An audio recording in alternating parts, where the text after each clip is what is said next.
કિર્ગિસ્તાનમાં ફસાયેલા વિદ્યાર્થીઓના મામલે સીએમની વિદેશ મંત્રાલય સાથે પરામર્શ માટે સૂચના મુખ્ય સચિવ રાજકુમારને સૂચનાઓ આપી છે। સુરતના 100 જેટલા વિદ્યાર્થીઓ ફસાયા છે। વિદ્યાર્થીઓની સલામતી માટે દિશા નિર્દેશ કર્યા। કિર્ગિસ્તાનમાં 17,000 જેટલા ભારતીયો અભ્યાસ કરે છે। ભારત સરકાર દ્વારા 2 હેલ્પલાઇન નંબર જાહેર કરાયા છે। કિર્ગિસ્તાનમાં વિદ્યાર્થીઓ ફસાવા મામલે सीएम आदेश आप्या है।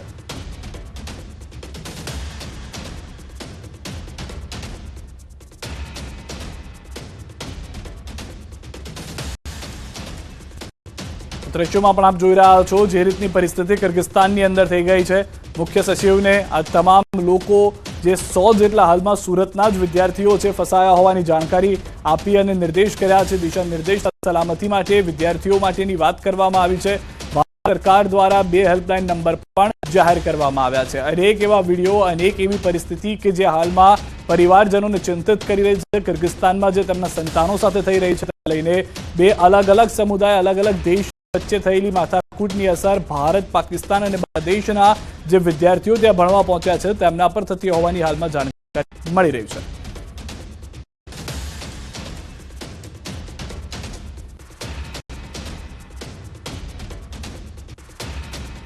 तो अनेक विद्यार्थीओ एरपोर्ट पर पण पहोंच्या होवानी जानकारी है कि जेओ त्यां राह जोई रह्या छे कि क्यारे तेओने लई जवामां आवशे। धारासभ्य कुमार कानाणीने लईने पण महत्वनी वात, जेमणे पीएमने पत्र लख्यो छे।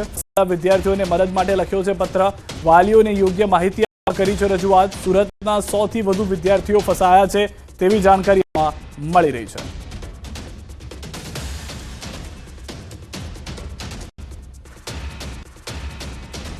तो बनासकांठानी विद्यार्थीनी किर्गिस्ताનમાં ફસાઈ છે। રવિવાર સુધી વિદ્યાર્થીની ઘરે પરત ફરશે। અફરોજ શેખ 4 વર્ષ કિર્ગિસ્તાનમાં હતી, એમબીબીએસ નો અભ્યાસ કરે છે। ફેલાઈ હતી ચિંતા, તરફથી મદદ ના મળી હોવાનો પરિવારનો દાવો છે। પરિવારે કહ્યું કે જાતે અમે અમારી દીકરીને પરત લઈને આવી રહ્યા છે। રવિવારે તે પરત ફરી શકે છે તેવી પરિસ્થિતિ છે હાલમાં।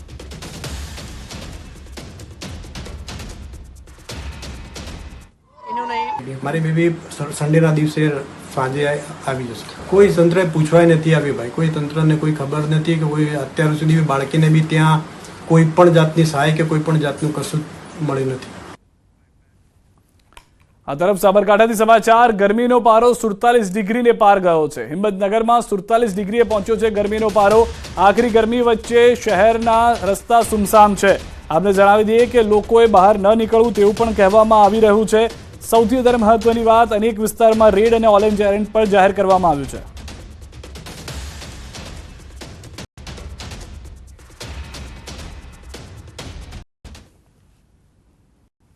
હવામાન વિભાગની આગાહી પ્રમાણે સાબરકાંઠા જિલ્લામાં આકરી ગરમીનો અનુભવ થઈ રહ્યો છે। અત્યારે હાલ મોબાઈલમાં જે ગરમીનો આંકડો બતાવી રહ્યો છે કે જે 47 ડિગ્રી। હિંમતનગરમાં સૌથી વધુ ગરમી જોવા મળતી હોય તો હિંમતનગરમાં જોવા મળી રહી છે ને જે 47 ડિગ્રી સુધી અત્યારે હાલ તો ગરમી પહોંચી છે, જેના કારણે અત્યારે રસ્તાઓ તો સુમસામ છે।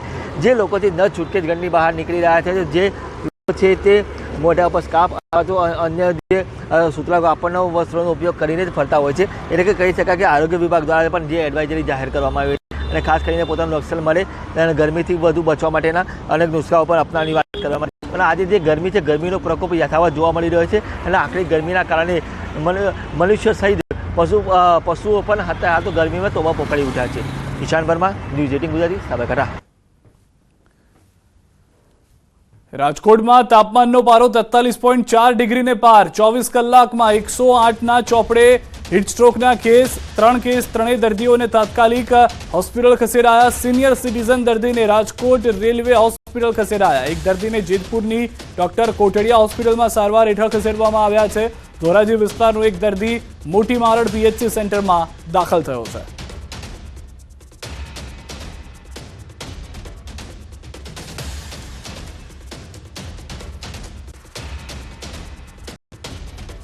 तो राजकोट में हीटवेवनी असर ने लईने तंत्रनो निर्णय। कलेक्टर ऑफिस सहितनी जिल्लानी तमाम सेवा केन्द्रोना समय बदलाया है। सवारे 9 થી 1 वागे અને સાંજે 4 થી 6 દરમિયાન થશે કામગીરી। 1 થી 4 દરમિયાન કોઈ કામગીરી કરવામાં નહીં આવે। સવારે 9 થી 1 અને સાંજે 4 થી 6 દરમિયાન કામગીરી થશે। તાપમાનનો પારો ઊંચો રહેશે ત્યાં સુધી કામગીરીના સમયમાં ફેરફાર કરવામાં આવ્યો છે. તો હીટવેવને લઈને મહત્વના અને મોટા સમાચાર. નિર્ણય કરવામાં આવ્યો છે. કલેક્ટર ઓફિસ સહિતની જિલ્લાની તમામ સેવા કેન્દ્રના સમય રાજકોટની અંદર બદલાયા છે. સવારે 9 થી 1 અને સાંજે 4 થી 6 દરમિયાન જ ફક્ત કામગીરી કરવામાં આવશે.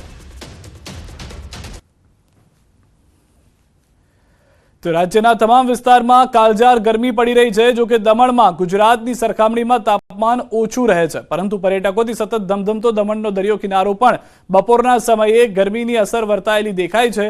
બપોરે 12 વાગ્યાથી સાંજે 4-5 વાગ્યા સુધી દમણના દરિયા કિનારા પર પર્યટકોની ખૂબ ઓછી હાજરી અથવા તો નહિવત આપ કહી દો તો પણ વધુ નહીં હોય. જે પર્યટકો દમણના દરિયા કિનારે ફરવા આવે છે તેઓ પણ ઠંડા પીણા અને લીંબુ શરબત સહિતના પીણાનો ઉપયોગ કરી ગરમીમાં રાહત મેળવવાનો પ્રયાસ કરતા જોવા મળ્યા.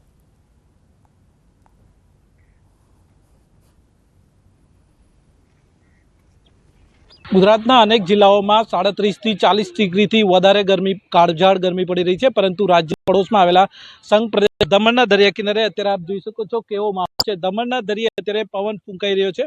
અહીંયા આગળ ગુજરાતની સરખામણીએ છે એ ગરમી છે ઓછી છે. અત્યારે જોઈ શકો છો દમણના દરિયા કિનારે અત્યારે અહીં 34 ડિગ્રી જેટલું અહીંયા આગળ ટેમ્પરેચર જોવા મળી રહ્યું છે. રાજ્યના ગુજરાતના અન્ય જિલ્લાઓમાં જે રીતે 30 ડિગ્રીથી 40 થી 42 ડિગ્રી જે ટેમ્પરેચર છે એને રાહત અપાવતું અહીંયા દમણના દરિયા કિનારે આપ જોઈ શકો છો બપોરનો સમય છે, પરંતુ અહીંયા આગળ છે પર્યટકોની સંખ્યા જે સાંજના સમયે હોય છે એનાથી થોડી ઓછી દેખાઈ રહી છે. દૂર દૂર સુધી આ દમણનો દરિયો સાંજે છે પર્યટકોથી ઉભરાતો હોય છે, પરંતુ બપોરનો જે સમયગાળો છે 12 વાગ્યાથી લઈ અને 4 વાગ્યા સુધીનો આ સમયગાળા દરમિયાન અહીંયા આગળ પર્યટકોની સંખ્યા ઓછી હોય છે. દરિયા આવતા બહારથી આવતા પર્યટકો છે આવી ગરમીમાં રાહત મેળવવા માટે અહીંયા આગળ ઠંડા પીણાનો સહારો લેતા હોય છે. દરિયા કિનારે જે રીતે અહીંયા આગળ ઠંડા પીણાની જે લારીઓ છે ત્યાં આગળ છે પર્યટકો આવી અને ઠંડક મેળવવા પ્રયાસ કરતા હોય છે. કેટલાક પર્યટકો આપણી સાથે છે, એમની સાથે જ સીધી વાત કરીશું. आपका क्या नाम? विकास शिंदे, विकास, कहाँ से आए हो? महाराष्ट्र, औरंगाबाद। वो कितना गर्मी वहाँ पे रहता है और यहाँ पे क्या डिफरेंस दिखता है? वहाँ पे गर्मी है मगर पसीना नहीं आता है। यहाँ पे गर्मी है और पसीना भी आता है बहुत ज़्यादा। पवन, अच्छी हवा है, समंदर है, मस्त लगता है। आपने किस तरह से एंजॉय किया और ये गर्मी में क्या राहत के लिए क्या किए? राहत के लिए ऐसा है कि यहाँ पे पवन काफ़ी अच्छी हवा है और ये आप देख ही सकते हो लींबू शरबत. ભરતસિંહ વાડેર, ન્યૂઝ 20 ગુજરાતી, દમણ. રાજ્ય સરકારના પરિપત્રનો સરકારી વિભાગમાં જ ઉલ્લંઘન થતું જોવા મળ્યું છે. મહત્વના અને મોટા સમાચાર. કન્સ્ટ્રક્શન સાઇટ પર ગરમીમાં કામદારોની કામગીરીના નિયમનો ભંગ થતો નજરે પડ્યો છે. બપોરે 1 થી 4 કામદારો પાસે કામ ન કરાવવાનો છે પરિપત્ર, છતાં એએમસી જે સરકારી પરિપત્રનો સરેઆમ ભંગ કરતી નજરે પડે છે. એક તરફ કોર્પોરેશનની ટીમ વિવિધ સાઇટનું ચેકિંગ કરી કામદારોને કામ ન કરવા સૂચના આપતી દેખાય, ત્યારે સરકારી કામગીરી બે રોકટોક ભરત તડકામાં જોવા મળી છે.